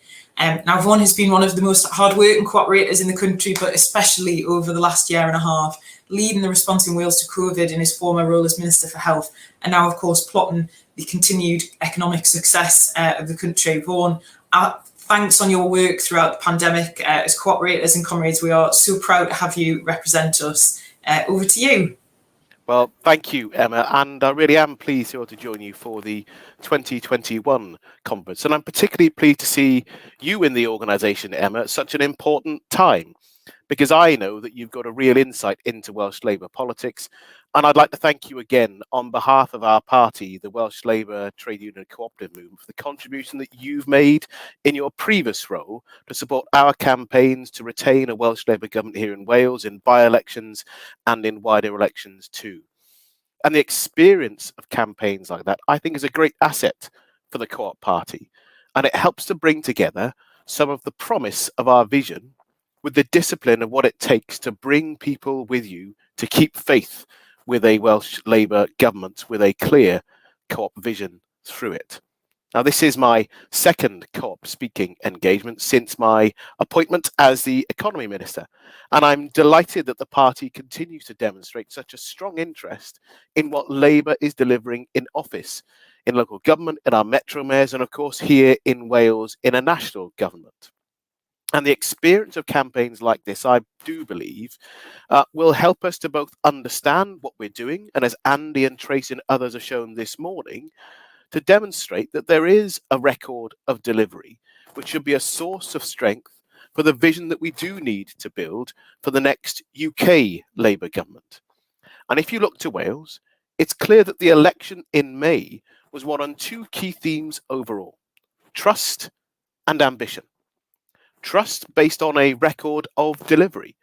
People told us that they believe that we'd follow through on the pledges that we make. And that was an enormous strength in this campaign. And a strength bolstered by the pandemic response here in Wales.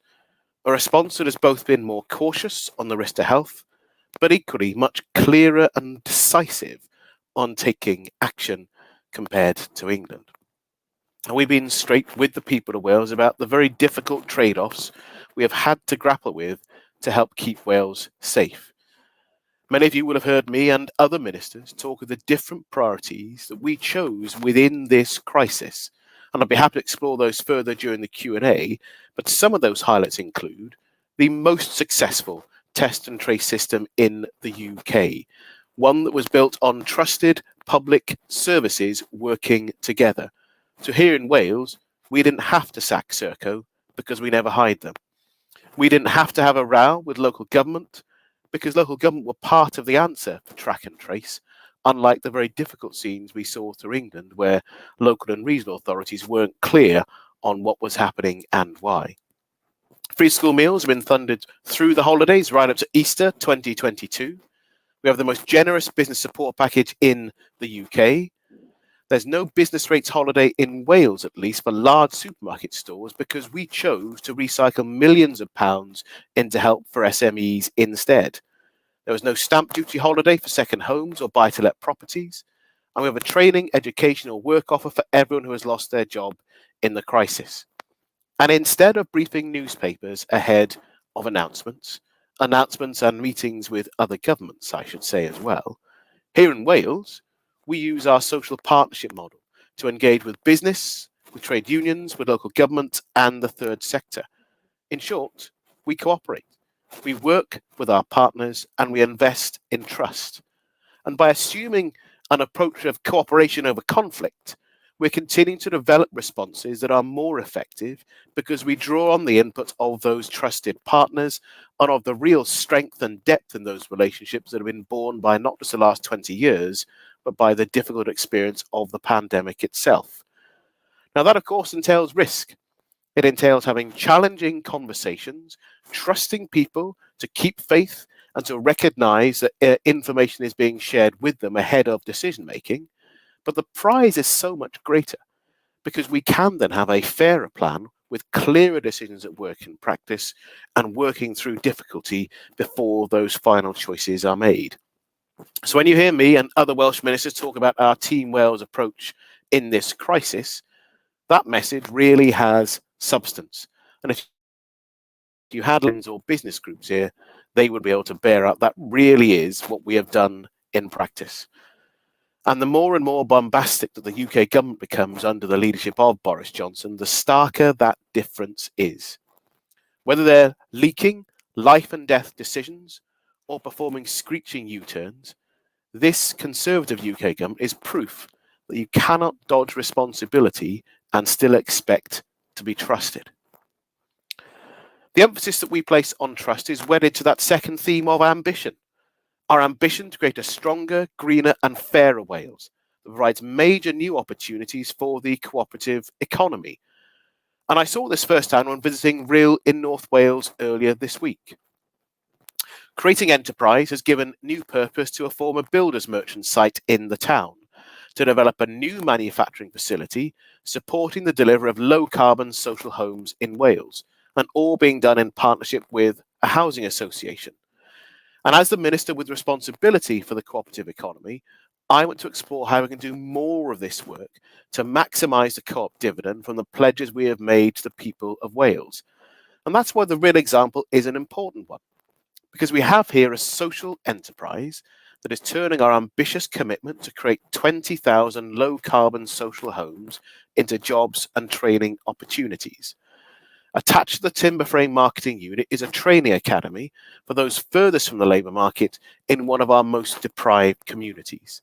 That's cooperators in action, helping people into work and keeping money within the local community.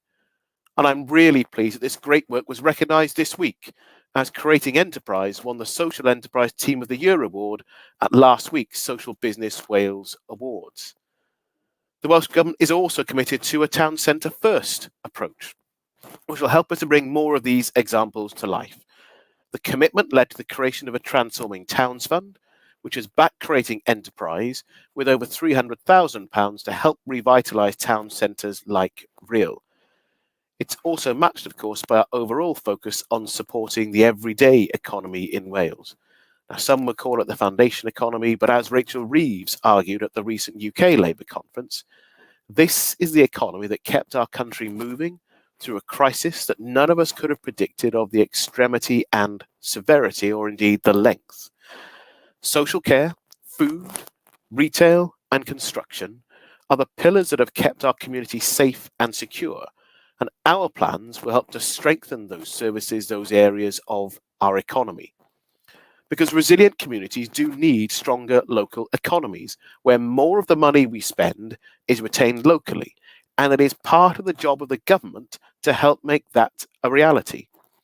So I'm proud that the Welsh Labour Government has been pioneering new approaches to support the everyday economy, reflecting the Co-op Party's focus on community wealth building. That includes the South Wales Valleys project with funding to grow the digital capability of 1,000 high street businesses to set up delivery and click and collect services. And we've seen, of course, during the pandemic, a real acceleration in trends, the way the economy is changing, the way in which people expect to be able to do business as a matter of course. And we need to equip our high streets and smaller businesses to be able to meet that demand and that changing expectation. And in social care, I recently announced new funding to promote micro-care businesses and support over 1,000 new training places. Before the pandemic hit, we'd launched over 50 projects aimed at trialling new approaches to support the everyday economy. And our plan now is to scale what works for the benefit of all Welsh communities. And you can expect me to have more to say about this in the coming weeks on taking forward our economic mission in Wales. But with a strong buy-in from public bodies, we're already working at a regional level to understand the contracts that are most winnable for local businesses, as well as the backing local funds firm that we are developing. The Foundation Economy Health Plan that I've created with our Health Minister, now Eluned Morgan, is an important next step to embracing this new approach. By working more actively to build a stronger domestic supply chain, we can choose to lower emissions at the same time as opening up opportunities for social businesses. And Derek Walker, who many of you will know at the Wales Co-op Centre, has already spoken powerfully about the ability that this work offers for social enterprises as cooperators can more easily plan against the demand that the public sector will create. And this helps to describe the benefit of a Team Wales model that means a more progressive procurement approach will help businesses plan for the long term and gain more work. I'm also excited about our manifesto commitment to double the number of employee-owned businesses in Wales. As the Co-op Centre have argued, employee-owned businesses could be supported to help address the long-running missile-middle dilemma that we know we face within the Welsh economy. The challenge of retaining wealth locally has, of course, long been linked to the reality that many owners of small but successful businesses sell up to those businesses based outside Wales. So in taking our manifesto commitment forward, I want to work with the cooperative community to explore how we can help employee buyouts to become a more common option when it comes to succession planning. In fact, I can think of fewer better ways of putting our slogan, "Owning the Future," into practice. A dedication to the everyday economy has also inspired our efforts to create a community bank for Wales. Our ambition to bring physical banking back to our towns exists to help retain savings in local communities through a mutual model. We're breaking into new territory as a devolved government in this area, and I know that projects are also underway in English regions with the same aim. And I want to work with Labour mayors and other cooperators to build on this approach to help ensure that our values can deliver for people most in need of ethical local banking services.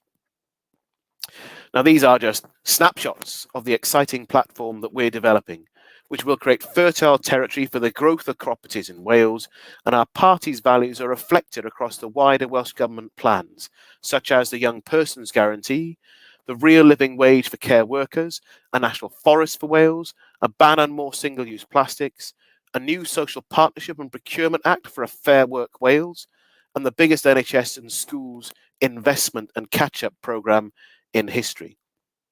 Ours is an ambitious plan for a Team Wales recovery that brings people together, and you will see cooperative values and opportunities running through every page of our programme for government. You won't find dodgy deals for mates or VIPs here in Welsh Labour Wales, and you won't find a divisive culture war either. Welsh Labour will cooperate to move Wales forward together. I hope they will help us to make that happen, to share, to cooperate, and to win the future. Many thanks. Thank you so much for that, Vaughan. There's some really exciting kind of details about what the Welsh Government has already done, but also what it's built into its plans going forward to really enable building community power in the way that we've been talking about today. We have got quite a range of questions. I think some of them quite focused towards the areas that you've been working on, and some quite ranging about the experiences of the Labour and cooperative government in Wales. So a couple of people have come forward asking what are the lessons that you've learned from being in government in Wales that you could kind of tell the next UK Labour and cooperative government, and also I suppose, is there any kind of key lessons as to how to establish cooperation as a mainstream option within that as well? If I start with the second part of that, about how to deliver more on a cooperative agenda in government, you've got to have a commitment in the manifesto for a start. And actually, I think that the Co-op Party has been pretty successful in getting commitments into a UK Labour manifesto. But it is then not just then about having the ambition of what's stated and written down, but it's the willingness to start early. And that will require going in and being clear with the machinery of government that there's a new agenda that has to be delivered. And that isn't necessarily straightforward, but you do need commitment across more than one minister. So, you've got to have the finance parts, you've got to have the Chancellor and her team properly on board with wanting to do this, because otherwise it just won't happen. You've also, though, got to be prepared to work in a way that is cooperative. So that's about taking advice where the expertise exists, and it is about working with different people. Because you can't impose cooperation. You've got to work with people to deliver it. Unfortunately, there are real sources of expertise right throughout the UK. And I do think this is why devolution should be a real strength to the next UK Labour government, because there are models of where this has already worked and delivered in practice. And I think what I'd say about the broader lessons learned from government are the points about trust and ambition are really easy to say, but they're so easy to overlook, because you can get really easily bogged down in the day-to-day grind of government and being a minister. And you've always got to be able to check back on whether you're meeting your ambition and whether you're actually using the levers and the opportunity you have to make a difference. So I try to build in points where I can both take a step back myself, but I'm very fortunate in having good relationships with cooperators across Wales to check whether we're actually doing that. And having a big group of co-op members is really helpful in doing that, because they do push on the agenda. Some of you will have heard 4 Welsh Labour and co-op MSs talk earlier this week. And that tension is a real positive, because they don't simply say, we'll support you whatever you do. They ask questions, they push, and they make clear they expect to see manifesto pledges delivered. But the starting point, of course, in all of this is we need to win an election. All our values don't make a blind bit of difference if we can't win and get some power to deliver on them. Absolutely. And it's interesting that you mentioned kind of the opportunities that devolution has presented, as we've heard from our Metro mayors earlier today about the way in which they've been able to bring cooperative values to their roles and to their communities, but also actually the amount that could be unlocked and the ambitions that they have for those roles for going forward. And as you say, power is ultimately a crucial part of that. You did make an interesting reference, though, to kind of the levers that are available to you, which chimes with one of the questions that we've had submitted, which is that what would you say is the single most effective lever that you've found in your time in government, whether that's funding, legislation, or kind of the convening power that you have as part of it? But what kind of is I suppose, do you think that the linchpin amongst all the other kind of levers that you have available to you? I had a conversation with the previous minister who said there were 3 things you could do. You could either make things happen by legislation or by money and the convening power, the leadership aspect of government. I have to say that there are times you need to change the law, but often it's about the clarity of the vision and the leadership allied with the money. There are times you can do things without money, but so often, if you don't have money, even a small part of it can be really different. And I'll just go back to my old portfolio to try to highlight some of that. So we'd been talking for a long time, wanting health and local government to work more closely together. And actually all of the urging, the convening power of government only got us so far. Then making clear there was a small amount of money that they had to develop together, and they had to have the third sector engaged around the table as well. Well, when they knew they could only access that money by agreeing plans, that made a big difference. They then had to share what they were doing. And it wasn't a large amount of money, but that did change some of the relationships. We saw that accelerate a great deal through what we've done. And in the conversations we're having now, when we're talking with the Wales Co-op Centre about what we could do differently to actually deliver on our ambition, we're going through a budget round, waiting for the CSR.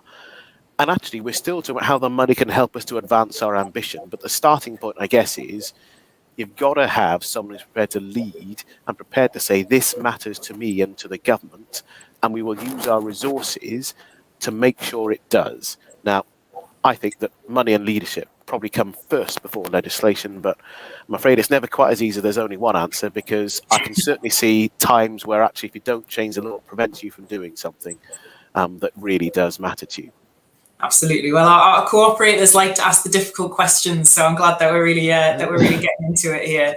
Another one, which is around that theme of you mentioned that what you felt was the kind of key part to winning in May this year in the Senedd was around trust and ambition. And again, as we've touched on, we really want to not just have a Labour and cooperative government in Wales, but we also want to have it in Scotland. We want to have it across the UK. Kind of coming from a position of opposition, if you like, what would your advice be to Keir Starmer as to how to build that trust and demonstrate that ambition so that we could, win power in the next general election from those lessons, if you like, from Wales? Okay, I would say, and I heard some of Tracy and Andy's session, and I think it's to take heart from and to be proud of and to own and be supportive of what's being done where Labour is already in government. Because we know that the Tories have tried to always attack what Labour is doing where we're in government. And you'll see that actually during the pandemic that's rebounded a bit. You might have noticed James Cleverly and other ministers at one point were tweeting and making statements we want to see what would happen if Labour in government look at Wales. And actually, when you look at the story of Wales over the whole of this pandemic, it's actually been a rather positive one. And there's no point trying to run away from our record in government. I think we need to own it and be really proud of it. The same for our metro mayors, the same for where we're in local government as well. And I had some of this conversation with Anneliese as well at conference. I think there are two other parts. One is to be clear about whether what we're offering is where people are and where we can get them to come with us. Because we, of course, want to shift politics. We want to shift the centre ground further towards where we are. We've still got to win people, and we've got to understand the kind of lies people are leading. And I think that every now and again in politics, you need to say, are we still close to people? Do we understand what life is like? Because being a politician is not like normal life. I mean, I walk my son to school 4 days a week. I still go and do the shop. I've done my mum shopping this morning before coming to conference. So there's still parts of normal life that I'm part of. But, I'm still in a very privileged position. I don't live on universal credit. I don't have to worry about my mortgage in the way that other people do. And I do think we can very easily get distant from how people feel about their lives and their communities and how broad or how narrow that experience is. So our ability to listen and to be honest about what we're being told, including whether there are messages we don't like from people that we think we do represent or should represent. And, there's a moment in time where the Labour Party can do that and be directly relevant. And the final thing I'd say is that you have to be authentic. I don't think there's much point or purpose in pretending to be someone else. So Keir needs to be who he authentically is. The person who, not just his background, needs to keep on telling that story to people who are bored of it because then they'll understand it. The fact that, his mum was a nurse, the fact that she had to deal with healthcare challenges in her life, that mattered to him about his values, the fact that his dad was a normal manual worker. All those things will matter. At the same time, not to try to present himself as being someone who's entirely different, because I think people see through that. Boris is an authentic clown. He's smart with it, but people say that's who he really is. Keir has to be authentic in the same way that Mark was authentic here in Wales during the pandemic. He didn't pretend to be showy or different. He was honest about who he was, and people appreciated that in the way that we made choices. So the authenticity, I think, really matters. And I think that people can also look at Keir Starmer and say that's a man who didn't just get a knighthood for being an outstanding lawyer in his contribution to legal services, but he's the man who did all that pro bono work, who was the Barrister of the Year, who took on the McLibel case, who fought for normal working people, because that's who he is, not just who he was. And I think that will resonate with people around the country. It won't win over every single person, but democracies don't require you to win 100% of people's views. They require you to win elections to then exercise power on behalf of the country. Absolutely. I think there's some important points that you've drawn out there from both your experience within Wales, but also kind of looking at the broader landscape as well. And I think, as you say, that point around authenticity is such a crucial one, actually, because people do see through it, but also that we make sure that within our representatives, and this has been a real kind of theme throughout the day that we were talking about with Jim, whether it was making sure that we have we ensure that we are the voice of whether it's lorry drivers, shop workers, whoever it may be, that we've got that kind of in touch with our communities. And it was also brought up with Tracy and Andy, the importance of making sure that our representatives are representative of our communities, actually, so that we have that authentic voice of the experience of our communities. And one of the questions that's come in actually is around politics in Wales. It's from Diane, and she's made the point that politics in Wales, indeed, probably we could say this beyond Wales, isn't necessarily the most diverse. And how can we use the theme of Black History Month, as Jim had talked about earlier, to try and recruit more BAME cooperators and translate that into a more kind of representative set of councillors, MSPs, MPs, that, going through all of our levels of representatives. I wondered what your thoughts might be on that. I should just say I was momentarily distracted. My son's come in from his morning class and he's had another tooth pulled out, so he's delighted, showing me his tooth through the door. But there we are. The joy of being a child. Look, I get asked loads of stuff in Black History Month, understandably. We've done loads on women's representation. I'm really proud of the steps that we made, and we did that right from the start of the assemblies that then was being created. So we've made real and sustained progress on that.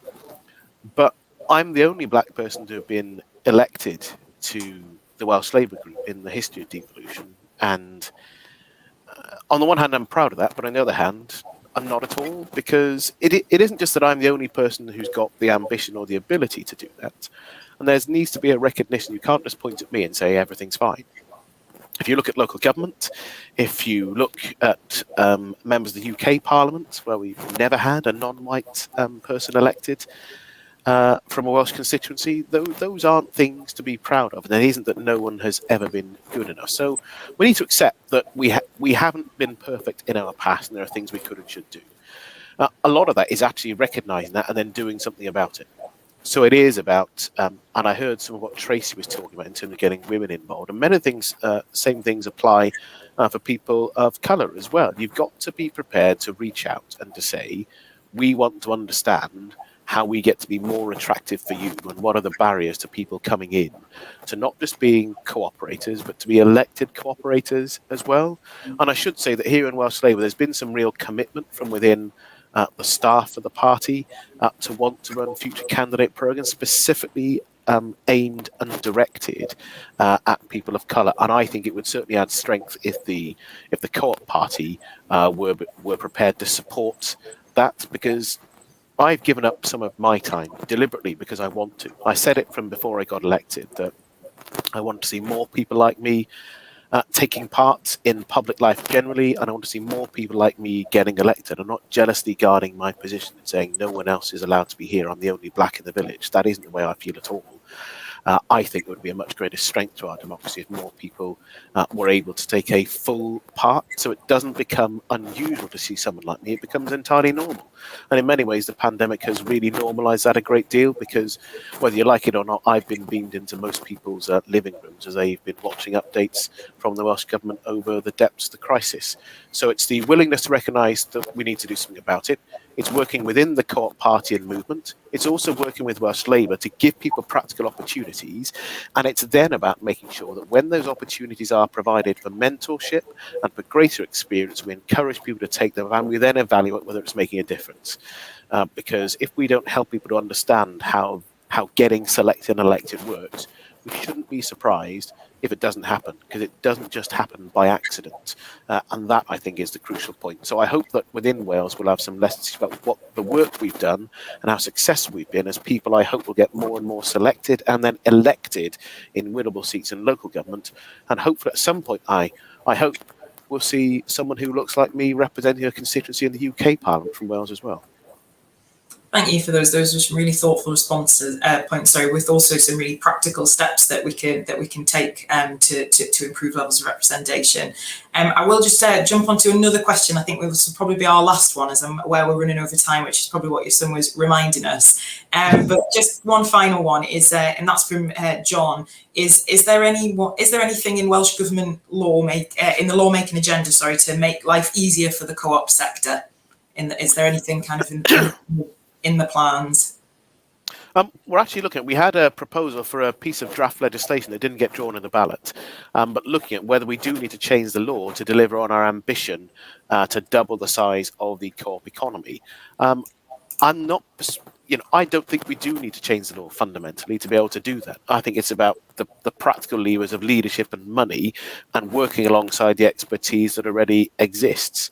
But I've got an entirely open mind about it and I think that in many ways is a strength, because you can get lost in legislation sometimes. I tell you, we've passed legislation for a purpose and then realise it hasn't actually delivered what we want it to. Now, if there were a piece of legislation that we could pass and make it easier and more likely not just to develop new cooperative businesses, but actually then to see those being sustained and successful, then I'm all ears. But at this point in time, I think the biggest thing we could do to make a difference is to deliver on our plans and work with the expertise and the real goodwill we've got within the co-op and social business sector here in Wales. And I hope that if I come back to a future conference, I'll be able to point to not just ambition, but to practical reality and moving the dial forward year on year, because that, I think, is, after all, what practical progressive politics should all be about. Absolutely. And as we've heard throughout the day, we are all about practical solutions for our communities. But just to say thank you so much, Vaughan, for joining us today. We're really grateful for you taking the time to speak to us, but also to answer the questions that members have put forward as well.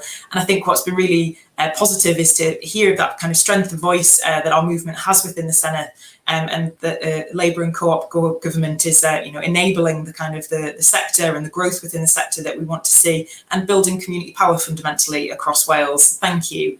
Love to see you, Emma. Thank you. Conference, as we're just about to end this morning's broadcast session, but don't fear, there's a short lunch break before we kick things off again this afternoon on Zoom, where we've got a series of interactive participatory workshop sessions and breakouts with our members at the heart of the debate. So at 1 p.m, we'll review, focus, identify priorities from this year's High Streets policy consultation, and then at 3 o'clock, in advance of COP26 this year, we're holding a campaigning workshop to identify key campaigning issues for cooperators wanting to tackle climate change. I know many of you have already pre-registered to take part in that, but if you haven't, the Zoom links are on this page just underneath the video here to allow you to sign up for them now. But just finally, thank you all again for joining us this morning. Thank you for all our guests. Thank you for the contributions that have been made through your questions. I really hope you've enjoyed it and look forward to seeing you later this afternoon. Thank you.